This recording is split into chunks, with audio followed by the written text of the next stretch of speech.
Hey, hello. This was a bit of a surprise video to me as well, not planned.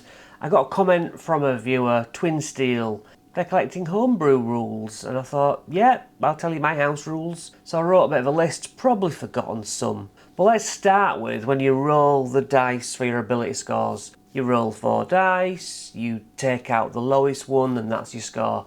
I normally allow my players to re-roll ones.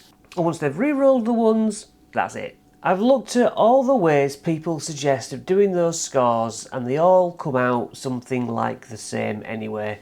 And who wants to see their little player faces all excited with the new characters? Oh, I can't wait to roll for a new character. I love this bit. 4d6 and they get like 7. And then the next one, 9. It's just soul destroying. Whatever, keep rolling. I want them to be excited. And then when it comes to equipment, and there's the book says I've got this. Okay, if you've got that thing that you're not right bothered about, swap that out, you lose that and you gain whatever you do need. There's much more nuance there, and I want to see what they've got to do too, something different from the last character they had.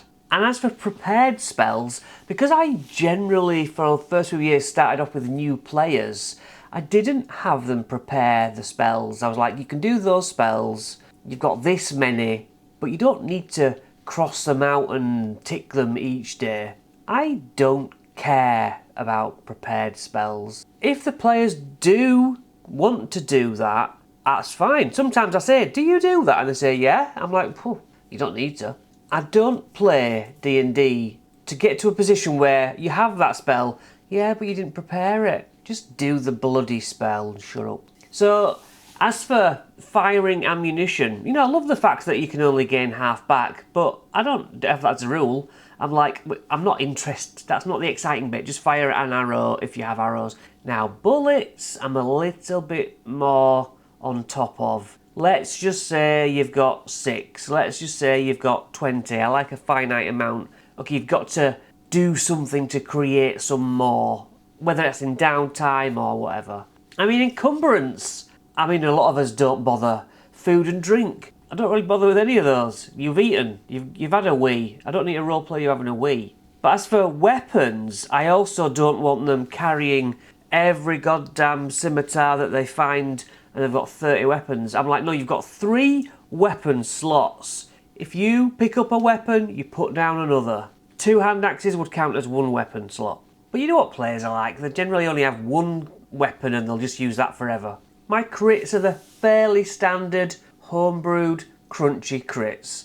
You do maximum damage dice and then you roll the damage dice on top, guaranteeing you a number of damage that is decent. And for hits and misses, I do D100 critical hits, critical fails. And I had these sheets that if you didn't like the number, the outcome it gave you, I'd say, do you want to trade that for a D4 extra damage? And I would have had a D6, but my son said D4's enough. So they have an option. And that list did eventually come a little bit repetitive. So what I did was I asked AI, to write me D100 for melee hit, melee miss. Close range magic hit, close range magic miss. Long range, standard hit and miss. Anyway, about 8 different tables I have for that.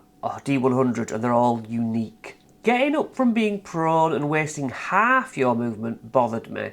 We made it you lose 5 foot from your movement. And then just recently we were like, do you know what? That 5 foot from your movement doesn't really matter. You just get back up. Prone's not a thing. So we went back to original rules. You lose half your movement so that it kind of had weight. If you roll a 20 on your initiative roll, you have 2 goes. Now there are some actions in D&D which are a precursor for the good thing happening next time. And so if my players say, is that my action then doing that? I say, no, go on, do something else. I generally try not to say no. If a player asks me something, I find a way to say yes. Now on the DM side, things get murky. I've spoken many times about my infinite HP monsters. I massage the numbers, I always have. I've lost too many good, exciting battles to my bad rolls and they're slaying the boss. And nobody walks away from that situation feeling Great. So there are plenty of rules for minions, mass hordes. But again, I just hear the number of damage, 26, 37, and I go, oh, let's say you hit them 2, you hit them 3. I don't even bother counting. I used to, but not anymore.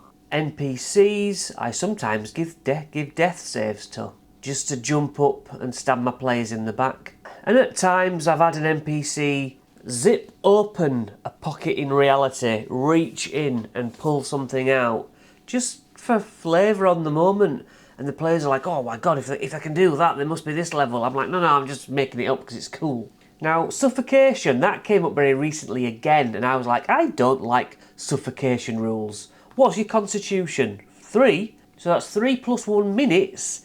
That's too many rounds for my liking.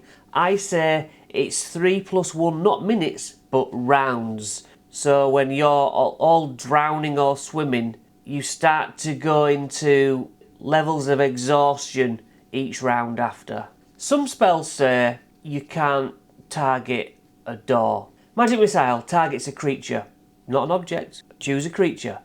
Choose a target must be a humanoid. What, so I can't do this spell to a door? Yes, you can do that spell to a door. We don't roll for health. It's full maximum every level, but it's also full maximum for my monsters. If you metagame monster stats, oh, I'm fairly sure these are resistant to so-and-so, or anything that's not from a narrative point of view like that, then the health goes up on the monster.